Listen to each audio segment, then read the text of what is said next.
അപ്പം നമ്മൾ ഇന്നൊരു യാത്ര പോവുകയാണ്. പ്രഗ്നൻ്റ് ആയിട്ടിരുന്നപ്പോൾ ഞാൻ എടുത്ത കുറേ അധികം തീരുമാനങ്ങളിൽ ഇപ്പോഴും പാലിച്ചുകൊണ്ട് പോകുന്ന ഒരേ ഒരു തീരുമാനം ഇത് മാത്രമാണ്. അതായത് കുഞ്ഞിൻ്റെ ബർത്ത്ഡേക്ക് എല്ലാ കൊല്ലവും ഏതെങ്കിലും ഒരു സ്ഥലത്ത് പുതിയതായിട്ട് പോകണം എന്നുള്ളത്. അപ്പോൾ ഞങ്ങൾ അങ്ങനെ ഒരു സ്ഥലത്തേക്ക് പോകാൻ വേണ്ടി ഇറങ്ങിയതാണ്. പക്ഷേ ഞങ്ങൾ പോകുന്ന സ്ഥലത്തേക്കുള്ള ചെക്ക് പോസ്റ്റ് 5 മണിക്ക് അടയ്ക്കുന്നത് കൊണ്ടും നമ്മൾ ഇറങ്ങാൻ കുറച്ച് ലേറ്റ് ആയതുകൊണ്ടും ഇന്ന് അവിടെ എത്തിപ്പെടാൻ പറ്റില്ല എന്ന് മനസ്സിലാക്കിയതുകൊണ്ട് ഞങ്ങൾ അന്ന് മൂന്നാർ സ്റ്റേ ചെയ്യാമെന്ന് വിചാരിച്ചു. രാത്രി മൂന്നാർ എത്തി അവിടെ ഒരു സ്റ്റേ ഒക്കെ സെറ്റ് ചെയ്തു. രാവിലെ എണീറ്റപ്പോൾ ഉള്ള വ്യൂ ഇതായിരുന്നു. കുറച്ച് നേരം അവിടെ ഇരുന്ന് ഒരു ചായയൊക്കെ കുടിച്ച് ഇത് എൻജോയ് ചെയ്തു.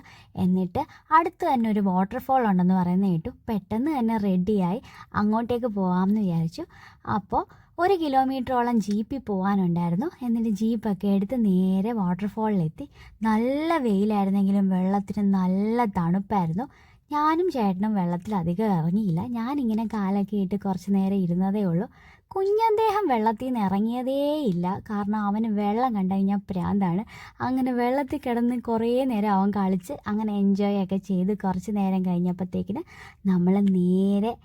നമ്മൾ പോകാനിരിക്കുന്ന സ്ഥലത്തേക്ക് പോകാൻ വേണ്ടി ഇറങ്ങി. അപ്പം നമ്മൾ എങ്ങോട്ടാണ് പോകുന്നതെന്നല്ലേ? നമ്മൾ പോകുന്നത് മേഘമലയിലേക്കാണ്. അപ്പോൾ അടുത്ത വീഡിയോ മേഘമലയുടെ വിശേഷങ്ങളൊക്കെ ആയിരിക്കും. അപ്പോൾ ഇന്ന് ഇത്രയേ ഉള്ളൂ എൻ്റെ വിശേഷങ്ങൾ. ബാക്കി നാളെ പറയാം.